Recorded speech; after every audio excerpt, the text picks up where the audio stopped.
स्वागत है आपका हमारे YouTube चैनल सीरी एजुकेशन बेसिक मैथ पर।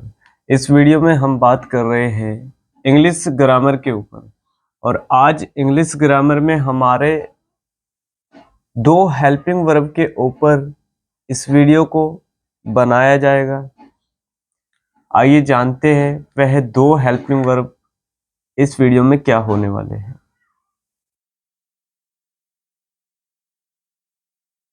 सबसे पहला हमारा हेल्पिंग वर्ब होगा विल बी और जो दूसरा हमारा हेल्पिंग वर्ब होगा वह शैल बी हमारा इस वीडियो में होने वाला है। तो यहां आइए जानते हैं कि शैल बी और विल बी का यूज किन टेंस के काल में किया जाता है। यहां सिंगुलर और प्लुरल का कोई नियम नहीं रहता है। फ्यूचर टेंस का केवल नियम रहता है कि हमारा सेंटेंस जो बना होना चाहिए उस सेंटेंस का काल हमारा फ्यूचर टेंस में होना चाहिए। तो यहां हमने लिखा future FUTURE future tense. Future tense का मतलब होता है भविष्य काल।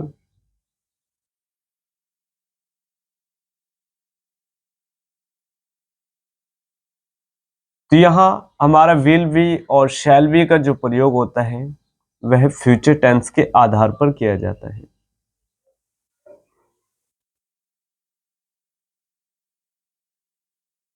और हमारा आई जिसकी हिंदी हमारे पास मैं होती है और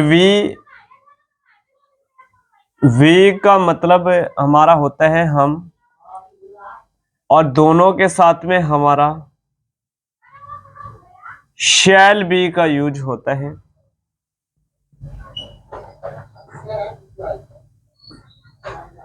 आई का मतलब मैं और वी का मतलब हम होता है और यहां शैल बी का प्रयोग किया जाता है। आई और वी हमारे दोनों सब्जेक्ट होते हैं और हमारा सब्जेक्ट का मतलब कर्ता होता है और यहां शैल भी हमारे पास सहायक क्रिया होती है।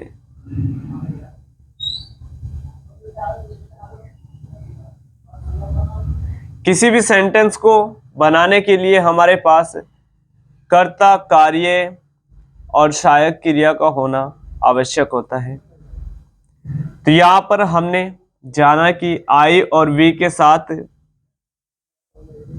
हमारा शैल बी का यूज होता है जब भी हम फ्यूचर टेंस की बात करते हैं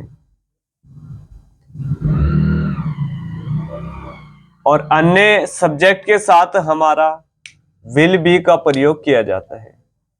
तो यहां सबसे पहले हम आज उदाहरण लेंगे शैल बी के ऊपर, उसके बाद आपको विल बी का यूज बताएंगे।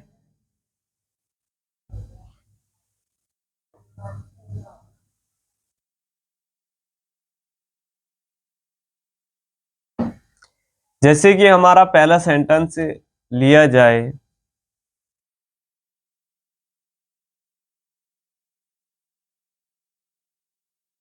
मैं छत के ऊपर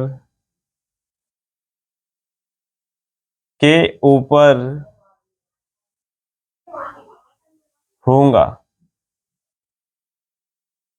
तो यहां हमने सेंटेंस लिया है मैं छत के ऊपर होऊंगा। तो यह जो हमारा सेंटेंस लिया गया है इसमें यहां पर इस सेंटेंस का जो काल दिया है वह फ्यूचर टेंस में है और फ्यूचर टेंस का मतलब होता है भविष्य काल। भविष्य काल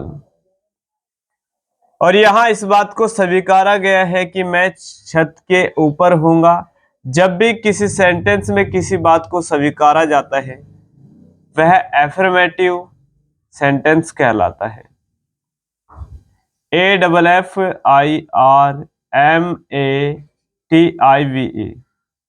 एफर्मेटिव, SENTENCES।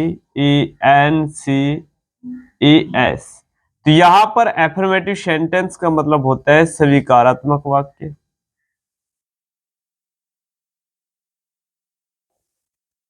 एफर्मेटिव का मतलब स्वीकारात्मक, और यहां सेंटेंस का मतलब होता है वाक्य।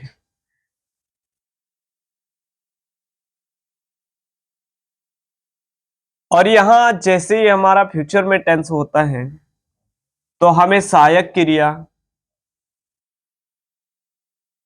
शैल बी या विल बी का यूज करना होता है। तो यहां हमारे पास सब्जेक्ट आई दिया गया है। आई का जो हिंदी मीनिंग होता है वह मैं होता है, और जब भी आई सब्जेक्ट फ्यूचर टेंस में दिया होता है तो हम इस तरह के सेंटेंस में शैल बी का प्रयोग करते हैं। यहां शैल बी हमारा सहायक क्रिया होता है।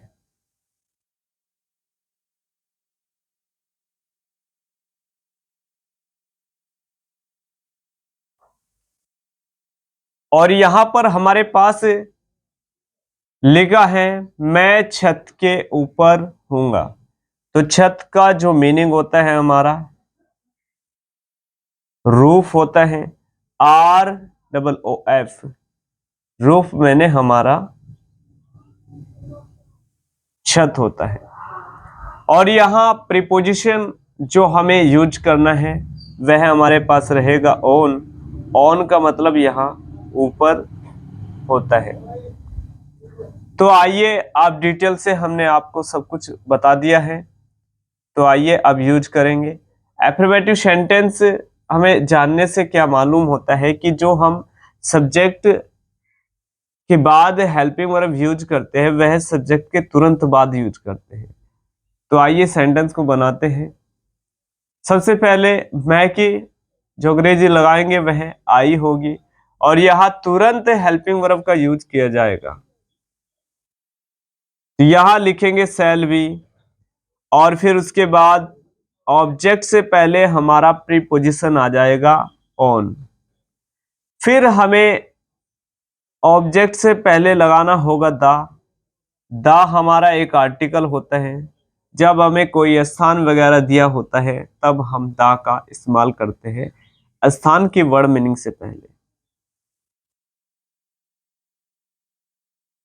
तो यहां I shall be on the roof, ROOF, यह सेंटेंस हमारा बनकर के कंप्लीट हो गया है।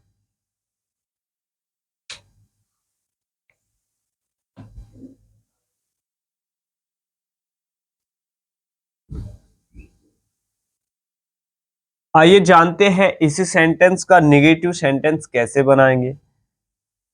नेगेटिव सेंटेंस बनाने के लिए आपको केवल हिंदी शब्दों में इसे नाकारना होगा। यहां पर लिखा है मैं छत के ऊपर हूंगा, तो यहां आप इसे नाकार सकते हैं कि मैं छत के ऊपर नहीं हूंगा।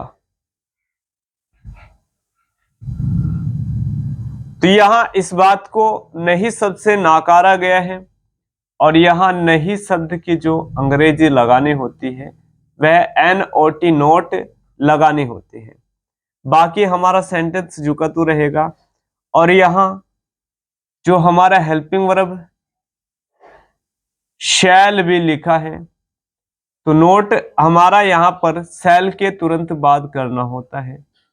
शैल के बाद नोट का यूज करेंगे, और नोट के बाद यहां पर बी का यूज किया जाएगा। तो यहां हमारे पास नेगेटिव सेंटेंस है, और नेगेटिव नेगेटिव का मतलब होता है नकारात्मक। और यहां सेंटेंस तो यह पूरा मिलकर के हो जाएगा निगेटिव सेंटेंस यानी कि नकारात्मक वाक्य। और जब भी हमें कोई नकारात्मक वाक्य दिया होता है यानी कि निगेटिविटी उस सेंटेंस में दिखाई जाती है, यानी कि किसी बात को इनकार किया जाता है, तब हमें निगेटिव सेंटेंस में हेल्पिंग वर्ब के बाद तुरंत नोट का यूज करना होता है। तो आइए जानते हैं कि कैसे यूज करेंगे। तो आई लिखा और इसके तुरंत बाद हमें हेल्पिंग वर्ब को लिखना होगा शैल, और यहां शैल बी के बीच में नोट को लगाया जाएगा। नोट बी प्रीपोजिशन ऊपर के लिए ऑन और आर्टिकल द रूफ, और अंत में फुल स्टॉप लगा देंगे यहां पर।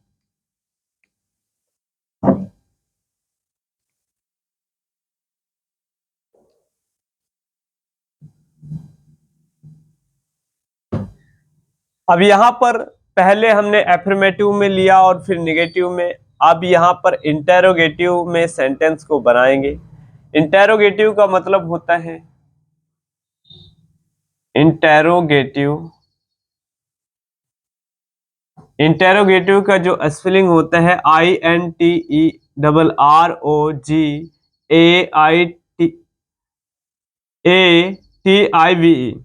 इंटेरोगेटिव। और यहां पर सेंटेंस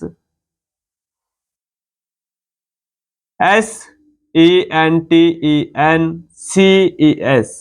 इंटेरोगेटिव सेंटेंस का मतलब होता है प्रश्न वाचक वाक्य। तो जब भी हमारा कोई इंटेरोगेटिव सेंटेंस हमें दिया होता है, हिंदी में प्रश्नवाचक वाक्य इंटेरोगेटिव सेंटेंस को कहा जाता है।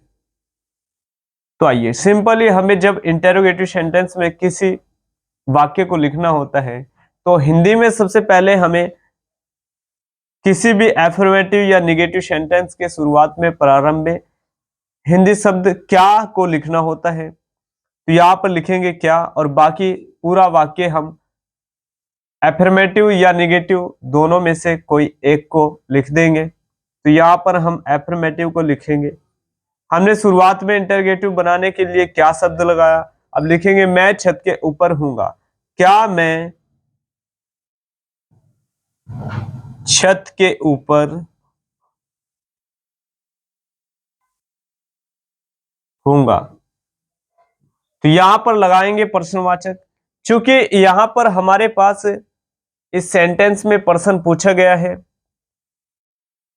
यहां पर मैं छत पर खड़ा हूं और मैं किसी से पर्सन कर रहा हूं, छत से उतरने के बाद मैंने पूछा क्या मैं छत पर हूंगा, या फ्यूचर की बात हो रही है कि क्या मैं छत पर हूंगा। तो यह एक हमारा प्रश्नवाचक वाक्य है यानी कि इंटेरोगेटिव सेंटेंस। और इंटेरोगेटिव सेंटेंस मालूम करने से हमें पता चल जाता है कि जो हेल्पिंग वर्ब अभी तक हमने यूज किया है वह सेंटेंस में वाक्य के प्रारंभ में यानी कि स्टार्टिंग में लगाना होता है। तो यहां पर जो क्या शब्द लिखा है, यहां पर क्या की कोई अंग्रेजी नहीं लगाएंगे। अब जैसे हमारा क्या शुरुआत में लग जाता है, तो सेंटेंस का जो हेल्पिंग वर्ब होता है केवल उसे बाहर स्टार्टिंग में लिखना होता है। तो यहां पर सेल बी में से सेल को स्टार्टिंग में लिखा जाएगा। यहां पर लिखेंगे सेल, तो सेल के तुरंत बाद हम सब्जेक्ट को लगाएंगे और जो बचा हुआ बी है वह सब्जेक्ट के बाद यूज करेंगे। तो यहां सेल आई बी और प्रीपोजिशन ऑन द रूफ। ये हमारा सेंटेंस बनकर के कंप्लीट हो गया है। तो जैसे ही क्या शुरुआत में आया तो हेल्पिंग वर्ब हमारा बाहर लिखा गया है। प्रत्येक सेंटेंस में जब भी क्या शुरुआत में लगा हो तब उस सेंटेंस में यूज करने वाला हेल्पिंग वर्ब हमेशा बाहर लिखा जाएगा। तो आपने जाना कि सेल बी का यूज हम किस तरीके से वाक्य में कर सकते हैं जब वह वाक्य फ्यूचर टेंस में दिया हो। यहां पर सिंगुलर और प्लूरल को आपको पहचानने की जरूरत नहीं है, क्योंकि यहां पर आई और वी के अकॉर्डिंग हम शैल बी का यूज कर रहे हैं।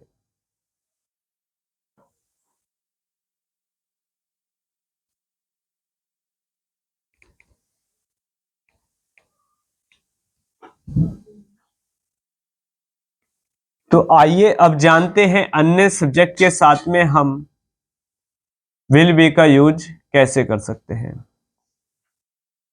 तो यहां पर जैसे कि सब्जेक्ट ही का मतलब वह है और शी का मतलब भी वह होता है।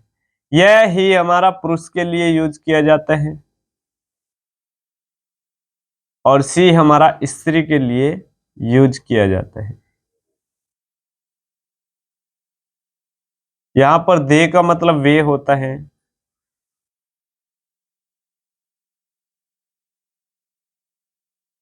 और यहां पर दिस का मतलब यह है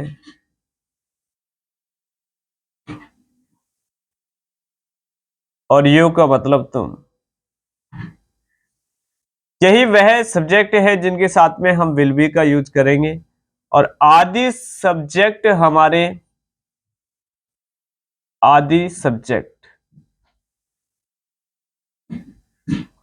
हमारे होंगे जिनके साथ में हम विल बी का यूज करेंगे।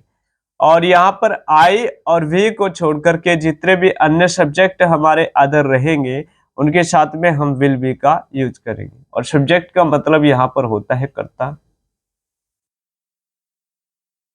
और यहां पर विल बी का यूज करने का जो नियम रहेगा वह सेम रहेगा। फ्यूचर टेंस में हमें सेंटेंस दिया होगा और यहां पर जैसे फ्यूचर टेंस में सेंटेंस दिया होगा तब हम विल बी का यूज करेंगे। फ्यूचर का मतलब होता है भविष्य, टेंस का मतलब काल होता है। यह पूरा मिलकर के हो जाएगा फ्यूचर टेंस। तो आइए एक प्रयोग हम विल बी का देख लेते हैं। तो यहां पर हम प्लूरल जो दे है इसके विषय में बात करके यहां पर यूज करेंगे विल बी का।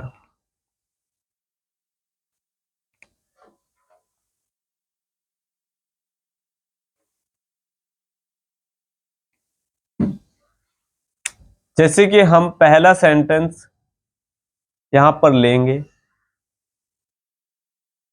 वे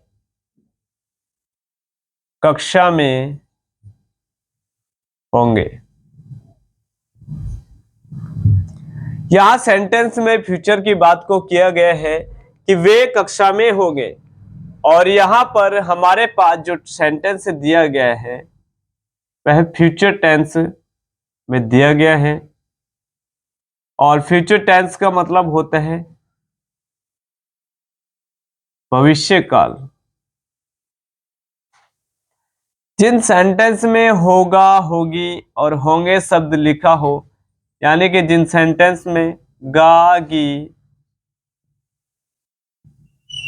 किसी भी वाक्य के अंत में लिखा हो, किसी भी वाक्य के अंत में लिखा होता है, अंत में लिखा होता है वह फ्यूचर सेंटेंस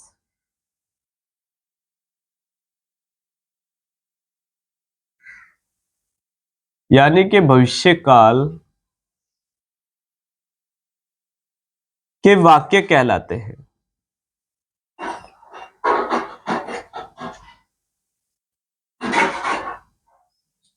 और यहां पर हमें सेंटेंस को पढ़ने के बाद यानी कि वाक्य को पढ़ने के बाद अनुमान हो जाता है कि यह फ्यूचर की बात कर रहा है। वे कक्षा में होंगे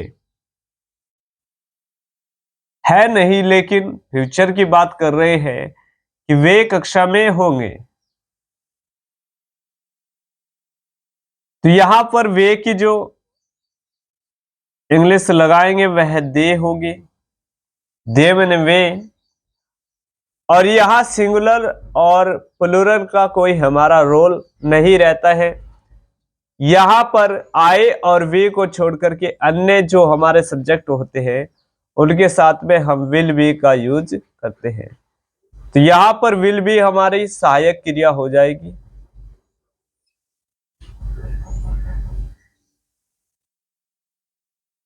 जो हमें सब्जेक्ट के साथ में यूज करना है।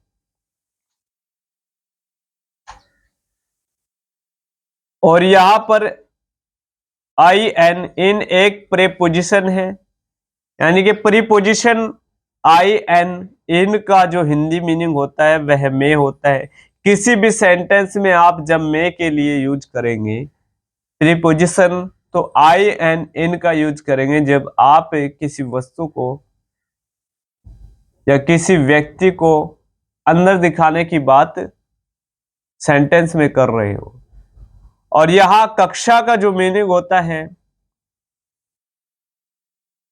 हिंदी मीनिंग कक्षा का जो लिखेंगे अंग्रेजी में वह क्लास लगाएंगे।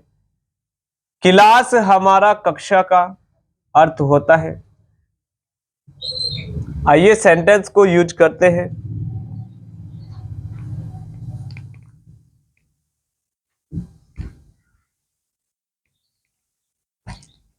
तो यहां पर जो हमें सेंटेंस दिया गया है वह फ्यूचर टेंस में है और यहां पर हमारे पास एफर्मेटिव सेंटेंस है। एफर्मेटिव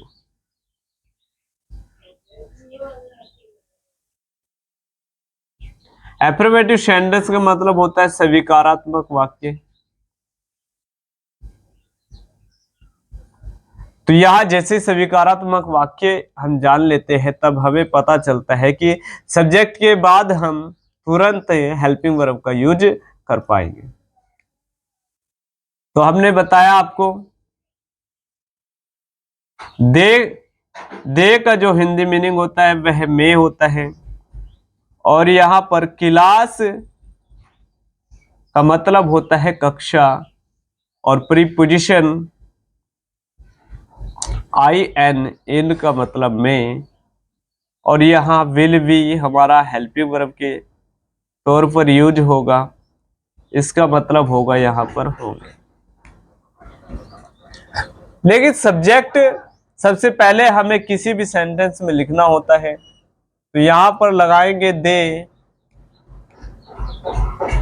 और दे के तुरंत बाद हेल्पिंग वर्ब लगाएंगे विल बी और यहां प्रीपोजिशन ऑब्जेक्ट से पहले आएगा इन द क्लास।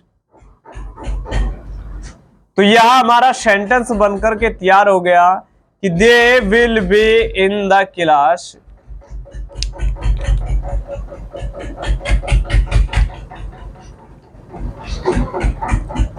तो यहां अगर हमें इस सेंटेंस को निगेटिव सेंटेंस में बनाना हो तो क्या करना होगा? यहां पर हमें हिंदी शब्द में केवल नोट की जो हिंदी है नहीं उसे ऐड करना होगा। वे कक्षा में नहीं होंगे, वे कक्षा में नहीं होंगे। यहां पर हमारा नेगेटिव सेंटेंस बनकर के तैयार हो गया है। Negative NEGATIVE negative sentence SENTENCES negative sentence यानी कि नकारात्मक वाक्य। जैसे हमें पता चलता है कि यह सेंटेंस नकारात्मक है, लिखा गया वाक्य हमारा नकारात्मक हो, तब हमें क्या करना होगा? विल और बी के बीच में नोट का यूज करना होगा। तो यहां विल नोट भी लिखा जाएगा। तो आइए यूज करते हैं। विल नोट विल और बी के बीच में लिखा जाएगा। और यहाँ पर प्रीपोजिशन जो हमारा आई एन इन है उसे लिखेंगे इन द क्लास लगाएंगे।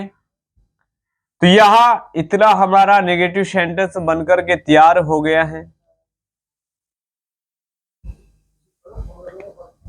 तो यहाँ अब जैसे इस सेंटेंस को हमें इंटेरोगेटिव सेंटेंस में बनाना हो तो हमें हिंदी में केवल क्या शब्द को लगाना होगा। तो यहाँ पर लिखेंगे क्या। अब हमने पिछले सेंटेंस में आपको एफर्मेटिव लिख करके बताया, लेकिन अब हम नेगेटिव सेंटेंस को लिखेंगे। क्या शब्द लिखने के बाद वे कक्षा में नहीं होंगे और अंत में प्रश्नवाचक।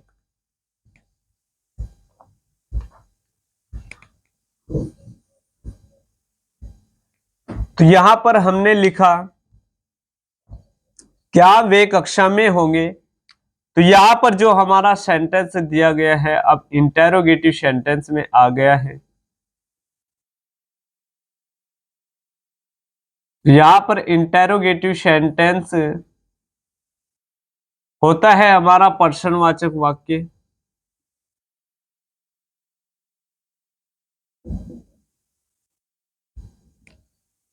प्रत्येक वह वाक्य जिसमें कोई प्रश्न पूछा गया हो वह इंटेरोगेटिव सेंटेंस कहलाता है।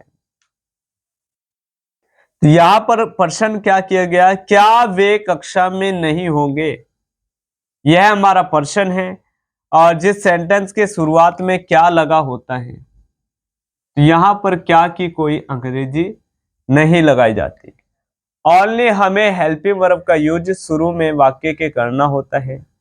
तो आइए हेल्पिंग वर्ब विल बी का यूज हम इस सेंटेंस में कर रहे हैं। तो विल को लिखेंगे शुरू में और सब्जेक्ट के बाद बी को लगाएंगे।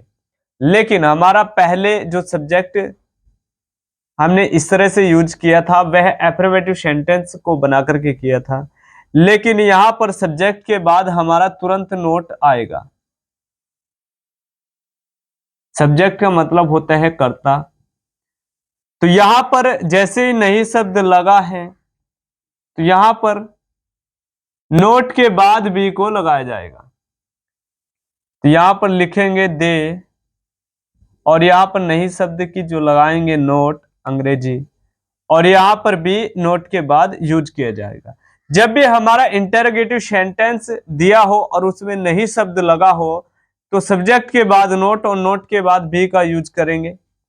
और यहां पर प्रीपोजिशन आई एन इन और लिखेंगे द क्लास और अंत में प्रश्नवाचक वाक्य का जो हमारा चिन्ह होता है क्वेश्चन मार्क उसे लगा देंगे।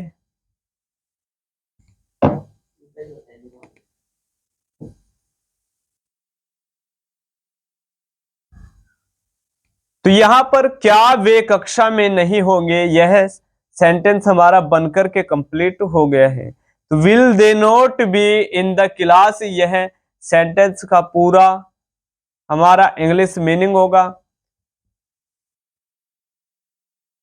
तो स्टूडेंट आपने जाना इस वीडियो में विल बी और शैल बी का यूज किस तरह से हम फ्यूचर टेंस में करते हैं। यहां पर सिंगुलर और प्लूरल सब्जेक्ट जानने की हमें जरूरत नहीं होती है, क्योंकि हमारे बस दो नियम है जिनके साथ में शैल बी का यूज किया जाता है, आई और वी के साथ में। अन्य सबके साथ में हमें विल बी का यूज करना होता है। और यहां पर एक जानकारी और हम आपको दे देते हैं। यहां पर इन सेंटेंस में वर्ब यानी कि क्रिया नहीं होती है, और जिन वाक्यों में क्रिया न हो केवल सब्जेक्ट को दर्शाने के लिए बात की जाए उन सेंटेंस में हम विल बी शैल बी का यूज करते हैं। अन्य फ्यूचर के जो टेंस हमारे होंगे जिनमें हमारा वर्ब भी लिया जाएगा वहां पर फ्यूचर के टेंस में जो होगा होगी के लिए हम केवल विल बी का यूज नहीं करते हैं। उनके जो हमारे रूल्स होते हैं वह अलग होते हैं। जब उन पे हम वीडियो बनाएंगे तो आपको समझा देंगे। तो यहाँ पर केवल एक्शन न होके, कार्य न होके, केवल हमारा इस तरह का सेंटेंस दिया होगा जिनमें आपको विल बी या शैल बी का यूज करना होगा। तो आपने जाना कि विल बी और शैल बी को हम कैसे यूज कर सकते हैं।